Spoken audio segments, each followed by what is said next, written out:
Man, two-time Super Bowl champ, OU Sooner legend. Shared the backfield with some legends. Can't wait to ask him a million things. Can't thank this man enough. OU legend, Kenny King, joining the show. Kenny, how you doing, brother? Good. How you guys doing? Oh, we're good, man. Can't thank you enough. There you go. Can you hear me? Those legends I played with? What was that? I said, you want to talk about those legends that I played with? Well, you won. You are a legend. You are a legend. I gotta ask you right at the gate, Kenny. Best backfield ever. You and Sim, Billy, or was Adrian Peterson considered? I know we all talk about it, but who do you take? Who do you take? Billy Sims, Adrian Peterson? You know, they're both great. Two great running backs, okay, and two different eras. Both of them were, you know, I don't want to have to pick one or the other because they're both, you know, both excellent athletes. I got a chance to play with Billy. I got a chance to block. And, you know, it's like when you hit that linebacker and you feel that swoosh go right past you, that, you know, that's Billy Sims, and he's going down, he's going down there doing that wiggle, wiggle, wiggle. And then I had, you know, then we talk about David Overstreet. David Overstreet was in that same backfield. So, yeah. I mean, I got a chance to play with some great players, and Billy was one of them. Adrian Peterson is an excellent player. I didn't play with him, but if I had to choose, I'm going to say both. Man, I love it. Good answer. That's a good answer. Hey, Kenny, you played in the wishbone, man. Barry Switzer. I mean, you guys ran an old school triple veer that I ran forever as a play caller. I was too damn slow and white to running veer for my ass. I was in the fucking shotgun. I was Troy Aikman esque. But let me ask you, what did you see? What's the biggest difference now? You know, because all the wishbone is this new RPO shit from the shotgun. So what's the biggest differences that you've noticed in the college game from getting underneath center back in the gun and doing the same shit? That's really what it has evolved to. Well, the wishbone today would take too much time, you know, and the play, you know, every team now, you look at Saquon Barkley, it's a one backfield offense. You don't have a fullback anymore. The fullback is obsolete. He is no longer part of that. He's the new tight end that floats across formation, right? He's the new damn tight end, is what that he's a new tight end, exactly. So, you know, I think that, because now it's like it's a roll read. It's a roll read that they're trying to get, you know, looking for that slant back, that cut back, that skip jump, you know, hop that they do now. Whereas with the wishbone, it was running basically either to your right or to your left, right at your ass, and you better be prepared for it because we're coming with, you know, you got that guard, you got the center, you got the guard, you got the tackle, you got the tight end, and you got the fullback that you got that's blocking. No doubt. Man, it's such a different style right there, man. So physical of a style as well. I know we in high school we played against some teams who would run that veer as well. There's always physical games there. I want to ask you, man, to kind of sticking with college for now. What would you say is your greatest memory at OU as you look back? You know, I know you've been in so many amazing games, and it may be something that's off the field with your teammates, locker room. Just if there's one memory that just stands out, what would that be? I would say Orange Bowl 1978 when we got the chance to go and play Nebraska again. We were ranked number 1 throughout the season, and we went into Lincoln the last game of the season, and we lost that game, and we dropped out of the running for the national championship, which, you know, that's the NCAA and against Oklahoma. But, you know, getting that opportunity to come back and play Nebraska again in a rematch in the Orange Bowl, that was probably one of our biggest games. And, you know, and my wife is from Nebraska. She went to the University of Nebraska. So, you know, this is a divided household. Now, let me ask you this. Did you and your wife, did y'all meet like while at college, or it just happened years later and just so happened she was in Nebraska? No, we met at FedEx back in 2000, we just kind of hit it off. Good old FedEx. No doubt. But I'll tell you what, I think that, you look at, you look at that was one of the greatest games, one of the greatest opportunities. But also, you know what, going to Oklahoma, getting there and playing with the players that I played with, there was 17 blue chippers from the state of Texas that left Texas in 1975 and went to the University of Oklahoma. 17 of us. That's crazy. And that family, that camaraderie lives on. I mean, to this day. Nah, no doubt.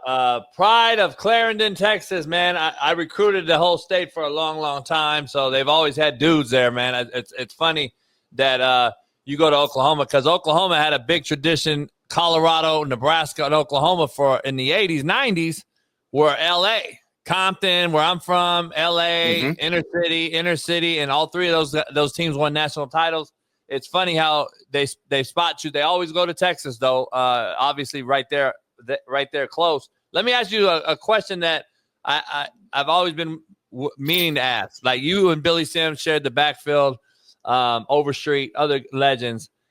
You go back some years before you, and we had the great Jim Brown, Ernie Davis, that whole Syracuse regime, and then they go and play Texas in the Natty, obviously with the race war divide, everything that was going on. How influential were those brothers playing that position to young brothers that came up in football wanting to be a running back? Was it big time then, or is that the Jackie Robinson for baseball players? No, it was big. I mean, because you heard the stories. You heard the stories about the Cotton Bowl and Syracuse coming to play in the Cotton Bowl, and the things that were said, the things that were done. You're talking late 60s, early 70s.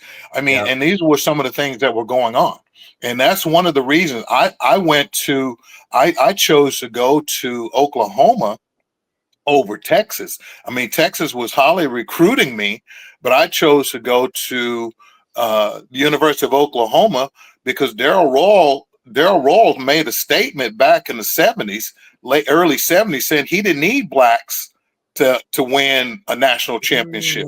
So this black ass wasn't going to Texas. I was going to Oklahoma. Amen. Because if you don't need me there because of my color, not because of my abilities, then you know what? Then we've got a problem.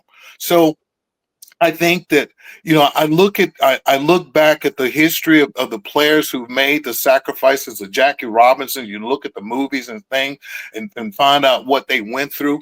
And for now we get this opportunity to come and play. We now open some doors as well.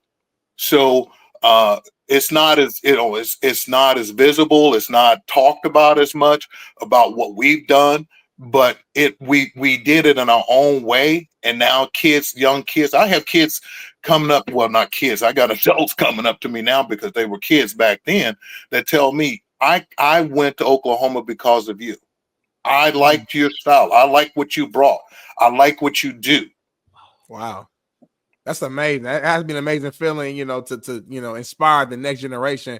I kind of want to just from my own knowledge here. You talked about, the Texas, coach and what he said as far as not needing black players, etc. How much just during that time, during that era, just how much, I guess, of racism was you dealing with at OU? Was there situations in games where going to away games where that was a factor, or was that something that never really, I guess, interfered with you during your time at OU? You know what? I didn't see it.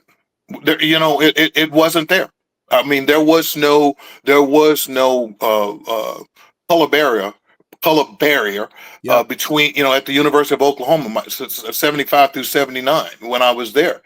I didn't see it. I did not feel that there was ever a time where I was excluded or I was overlooked or I was treated any differently than the white players.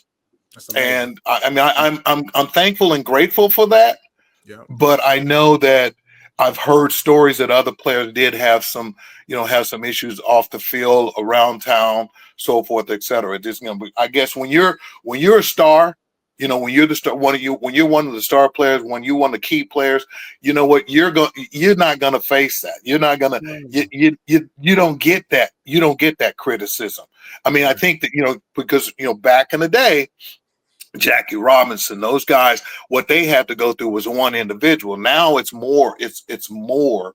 There's more and more and more of us that are now as a, I don't know. It's different. Yeah.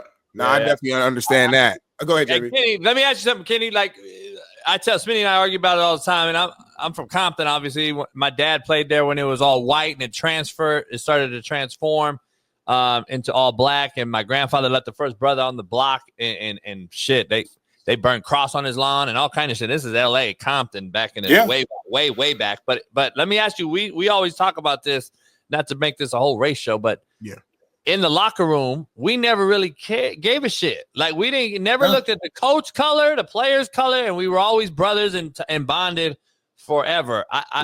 Do you still? To me, there's nothing more intimate than a football locker room. You know, when I was being recruited, in 1975. You know, I'm being recruited by Texas A&M. I'm being recruited by Texas. I'm getting recruited by, you know, all the Big 8, Big 10 schools and so forth. And when I got to Oklahoma, they took me to a club called the Blue Onion. And the Blue Onion was a big dance, you know, disco store, you know, club. And when I walked in there were white players, there were black players, there was Indian players, and you know what? They partied together. Yep. And I knew then that I was at the right place because it was no color. It was not a color barrier on this team because, you know, and that's one of the things that I loved about Barry Switzer. Barry Switzer made sure that people it was not about color. It was about your ability to play the game. Yep, 100%. And that's why football is so beautiful. We talk about it all the time, but like I almost wish the world in our country could follow, or do the same thing. Do the same. We figured it out in the football space. We figured it out. You got 100 plus people in here from all different backgrounds. People come from money. People come from poverty. People black, white, Mexican, whatever. But we all coming together for one common goal and one common thing that we love. And we put all those differences aside and we come together as brethren. And it's just a beautiful thing. I always tell JB, I never had a black head coach. When I played football, this in high school and college, and I never looked at. I never even thought about that. It was never even like, oh, he's white. Like, I didn't care. I'm trying to win, and we're trying to come together to make it happen. So, that's a beautiful thing. Ken, I want to move transition to the NFL. Oh, yeah, sorry. Yeah, I want to move on to your NFL, man. Obviously, you're a Raiders legend, 2-time Super Bowl champion, and I'm gonna cut to the chase. You got one of the most historical plays in Super Bowl history. Can you walk us through your 80-yard touch? What's going on? Oh, shit. Look at that. Game ball. Look at that. 80 yards for a touchdown. New Super Bowl record. That's phenomenal. That's amazing, Kenny. Did Jim throw that? Jim Plunkett? Yeah, that old guy, he threw that to me. That's amazing. Can you walk us through that play? I mean, I don't know if we can show it because I know YouTube is weird with like footage, but just kind of walk us through just your memory of that play. You know, I was not the designated receiver. Bobby Chandler was coming across the field, kind of like in a corner post across the field, and that's who was actually the play was planned to go to. I ran like a 5-yard out, just kind of like a drop off in the event that if it's something happens. Well, Plunkett got pushed out of the pocket. Yep. And when he got pushed out of the pocket, Bobby was double coverage. He caught double coverage in the secondary. I just happened to be on the sideline where Herman Edwards dropped. He was covering me, but he saw Jerry Robinson moving forward. he saw Jerry Robinson moving forward to thinking he was going to get in on the sack. And when Plunkett saw that, he just kind of lobbed it right there. Boom. The next thing you know, there's Bobby turns. Bobby Chandler did not run a 4.40, but that night he ran a 4.40, and he led me into the end zone. Ooh, he's moving. And the spike of that ball, I spiked that ball because I'd never spiked before. That was my first spike. I spiked the ball, and it went straight toward Dick Vermeil and the bench over there, because the night before the game, I'm out to dinner with my mom, my dad, my girlfriend, and Marion Campbell and his defensive coaches were at dinner at the same restaurant that I was at. There was 2 banners that was on the wall, a Philadelphia Eagle banner and an Oakland Raider banner. Well, after they left, the Oakland Raider banner was not there.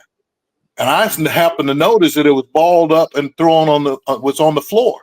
So I grabbed the banner. My dad's like, "No, son, don't say anything. Just let it go. I said, "No, I got to do this." So I ran out there. I said, "Hey, Coach Campbell, this is going to cost your ass tomorrow." Woo! And just so happened, I had the longest touchdown reception in Super Bowl history. That's amazing. What a story, JB. Wait, yeah. Who was guarding you? Was that Herm guarding you? Yeah, that was Herman Edwards. Herman Edwards was guarding him on that. I have Herm on the show too. I'm gonna ask Herm about that one. Ask Herman, because Herman. I have never talked to Herman. I've talked to Jerry Robinson because he came to the Raiders. I was on a Raider cruise with Jerry a couple of weeks ago, and every time I see Jerry, I say, "How does my back still look?" You see the backside of me, don't you? Hey, I gotta get Jerry on the show. I'm actually good friends with Jerry as well. Jerry and Greg Townsend are real good friends of mine, man. So yeah. And those 2 are best friends. So we used to do events together. So I'm gonna have to get Jerry on the show, man. 'Cause I forgot he was an Eagle. Ask him about that play. Hell yeah, Jerry was hey, Smitty, Jerry was the dude too. Jerry knocked your dick in the dirt. Yeah. Oh, Jerry was a hell of an athlete. Jerry, and you know what? I tell you what, Jerry was in that class of 75, the class of 75 players. I played with Jerry. I didn't play with him in any of the bowl games, but Jerry was a baller. I mean, Jerry was a hell of an athlete. And Greg came after you, right? Greg came after me. Greg came like 82, 83. I think 82 season was his first year with us. Yeah, no doubt. Well, let me ask you this. In your draft day, I don't know how much you dove into it, but is there anybody who you want your Raiders to pick at number 6? Is there somebody that comes to mind? What do you think they're going to do? They need a back, Kenny. They need a back. Yeah, we need a back. I mean, Gentry is a great player. I mean, I look at it this way. The way they used to do it is who's the best player on the board at that time is who you got to take. Now, if you got a let's say it's a quarterback, but you got a quarterback that you don't need. Okay, well then what's our next option? What do we need? Do we need line? Do we need a defensive back? Do we need an edge rusher? Do we need a running back? Do we need a wide receiver? I think this weekend is going to be a big change for us. Pete Carroll is going to do a lot of great things for us. I think the direction that this team is going in, we're going to get the best player. We're going to get the best player at number 6 that we could have. You look at last year, we got, we drafted a tight end, Brock Bowers. Beast. And everybody was like, "What the hell? Why did we draft Brock Bowers? We got the other kid last year from the second round. Why are we drafting another tight end?" Okay, well, guess what? He was the best player on the board. I was the best player on the board across the board. So you got to go that way. You got to go in that direction. My hopes, my prayers are that we get a player who is going to come in and make an impact on this organization this year, not next year, not 2 years from now, this year. Because when you're taken as a number 1, you're expected to explode on the scene immediately. No doubt. It is. Kenny, before you get out of here, man, I can't thank you enough. I got to ask you, though, some legends you played for. John Madden being one, rest in peace. California JUCO guy himself. What was it like to play for him? And then you had Tom Flores, who I'm a huge fan of as well. What's the differences, and then what impact did John Madden have on the game and yourself and everything else? Well, I didn't get to play against John. John was gone when I got there in 80. So Coach Flores took over in 79, and then 80, I got to play with Coach Flores. But I'll tell you, John came around. He came around often, and you could tell that he was a legend when he came around. I mean, the players rushed up to him to, shake his hand and just, shoot the shit and, chuck and jive with him. And, and that's what it's all about. And Coach Flores came in with a different style of coaching. I love the way Coach Flores ran the game. He managed the game because you never heard him yell. Never. I've known Coach Flores now, 40 some years, and I've never heard him raise his voice, but he got his point across. And I think that those are effective leaders. That's an effective leader. And I think that that's what we have. And, you look at the coaching staffs that are in there today. You look at the teams that are winning. Why are they winning? Because they know how to manage every player on that team. If you don't have the influence, if you're a coach and if you don't have an influence on those players that are you're coaching, you're not going to be successful.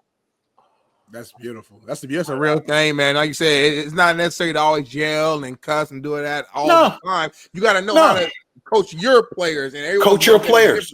Everybody's I know how to coach you. I know how to talk to you. I know what's going on with you. I know your family. I know you know my family. Perfect. We don't sit down and break bread all the time together, but you know what? At least we have a dialogue that we can talk about, and we're friends, and I have respect for you. Yeah. So that's what it's all about. You get these coaches that come in here and they think that they're gonna, because you're talking about multi-millionaires. Money. They're coming out. Wait a minute. They're coming out of high school now, going into the college and becoming millionaires. Now they're going from college into the NFL as a multi-millionaire. Yeah. And how do you manage that? Right. Hey, I got to ask you that before we get out of here. You and Sims in the backfield, what the hell would the NIL deal have been when you guys played? Oklahoma couldn't pay us both. Dang. They would have had to let one of us go, because I don't think that they would have been. I don't think that they would have been able to handle, to pay that kind of money. I mean, and then you throw Thomas Lott in there. You haven't even talked about Thomas Lott. Yeah. You guys. Then you got David Overstreet. Then you got Horace Ivory. Then you got Elvis Peacock. That's just running backs. I ain't talked about the offensive line. Yeah, you guys would have transferred. Like, what you think? I know us generationally we loved sticking it out and competing and playing and all that shit. Nowadays, these cats are bouncing around chasing a bag of money, and there's never going to be another backfield like that. There's never going to be That's what it is. I hate that for the game. That's all I can say. I hate that for the game because it made us men. Nick Saban said it very well. He got out for the right reason. The NIL is going to be the downfall of college football if they don't address it immediately. Me personally, and I'll say it, and I don't care who hear it, but I will say this.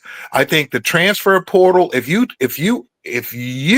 sign a contract to go to the university or whatever, then you're committed to that organization for 1 full year. No doubt. 1 full year, not I don't like it because I got demoted to second team. Now they done moved me from quarterback to wide receiver. Now they done moved me from quarterback to defensive back. Well, I'm gonna tell you right now, Darrell Ray came to the University of Oklahoma from Killeen, Texas. Darrell Ray came there as a wide receiver. Darrell Ray left there as an All-American defensive back and got drafted by the New York Jets, and I think like the second round. Okay? He paid his dues, made his dues. The NIL, I think the NIL, I think that is something that should be controlled. I think the player should get a set amount. If you're on scholarship, you get a set amount for every player that's on scholarship. Not he gets 2 million, he gets 15 million, he can get whatever you can negotiate. I know these kids gonna see this and say that old man is crazy. Well, guess what? Yeah, maybe so, but I'm gonna tell you right now, you're thinking about yourself right now, but what about the future? What about the future of the game? Do you want it to still be there? Because I tell you what, at the rate it's going, it's going to hurt. It's going to hurt college football. It is. I think there's a difference. That's why Smitty and I argue about all the time. This respect factor that these younger cats telling us older heads, oh, you got to respect us, blah blah blah. Well, this is the thing. We respected the game. We paved the way for y'all to make this money. Yeah. And now you're not caring about the future and the guys coming after you. You're worried about this bag of money right now. The game is getting deteriorated in front of our very eyes, and I don't know why no one else sees it. I'm lost. I don't get it. But hey, let me just say this. When I was at Oklahoma, my freshman year, 75, they gave us a per diem. I think it was like $15 a month. $15. Okay. The NCAA said, "Oh, no. That's against NCAA rules. You can't do that. You can't do that. $15 a month. Crazy. It is crazy. I went to Olive Garden and I had someone paid for it, and I was scared I was gonna get in trouble and lose a scholarship because I got my dinner paid for at Olive Garden. Well, I will say this. I was thankful for my benefactor. I ain't gonna name his name either. That brown bag. I'll take it to the grave. Yeah.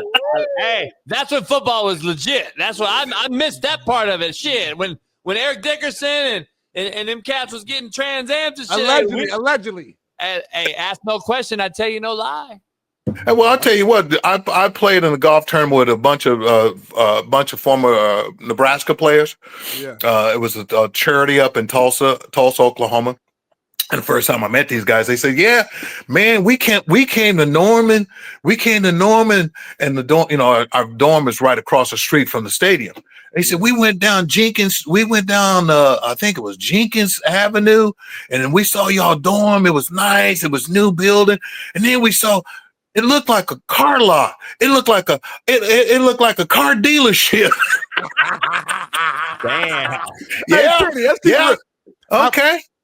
How much they give you, Kenny? Well, let's say this. I took a cut and paid my first year in the NFL.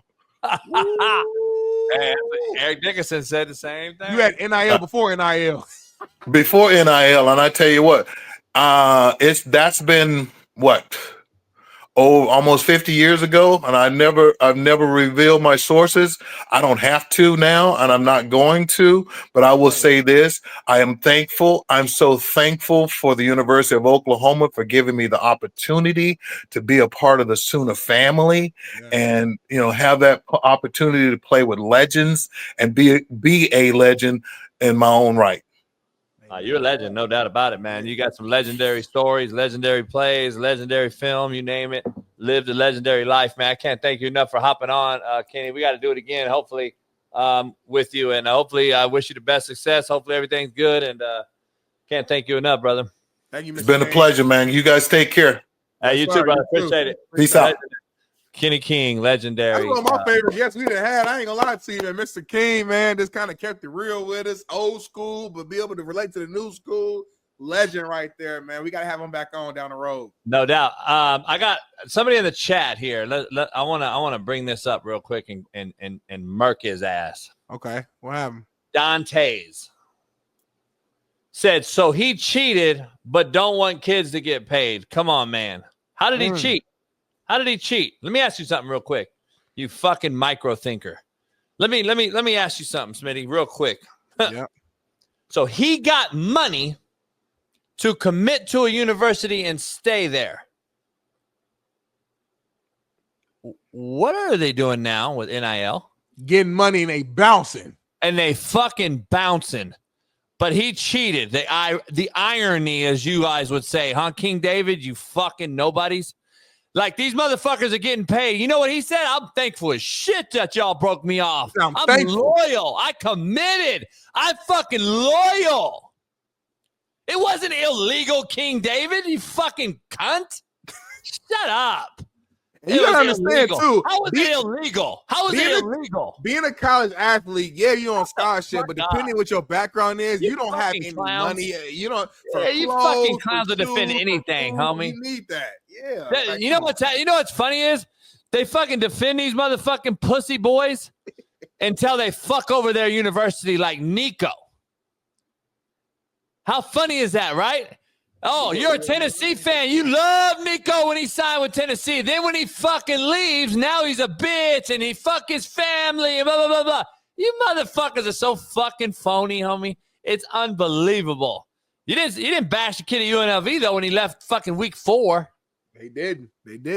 That's fucking crazy. Shout out to Kenny King, man. We're going to defend my guy, man. Hell yeah. There's always some haters in the chat, always, man. I'll bring Kenny back in. Kenny, screw these motherfuckers. You telling me that these kids getting NIL money now is legal? Get the hell out of here. I had to address that for you. Fuck them. Hey, you know what? You can't change stupid. I know. You can't change stupid. He was raised stupid, and he gonna always be stupid. He's stupid. He's stupid. It is what it is. I deal with this stupid people in the chat every single day, Mr. King. So don't worry about it.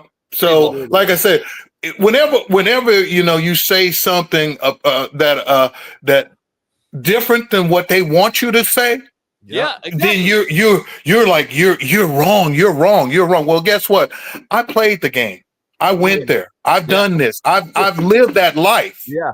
So you know what? Here's what I say. Here's what I say to those people: shut the fuck up. Go sit down. Don't pay. Listen. You listen. Go back and listen to your Fox, your fake news, whatever the bullshit that you want to listen to. But you know what? Get out of my face. Don't come at me with that, because you're gonna get your feelings hurt. You know what's crazy is these motherfuckers will sit there and defend these pussies for transferring 4 times in 4 years after they get paid. But we took an envelope and said, "Damn, thank you, sir, for being so loyal to me."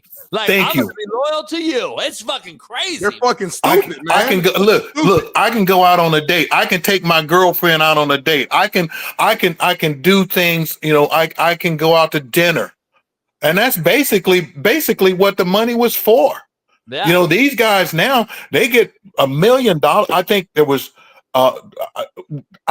one player, I don't know who it was. He bought his parents a house. I mean, that's great. I think it's great. If you can do it, do it. But you know what? We were just getting a dinner. Right. Olive Garden. Hey, Kenny, we couldn't get a fucking job. No.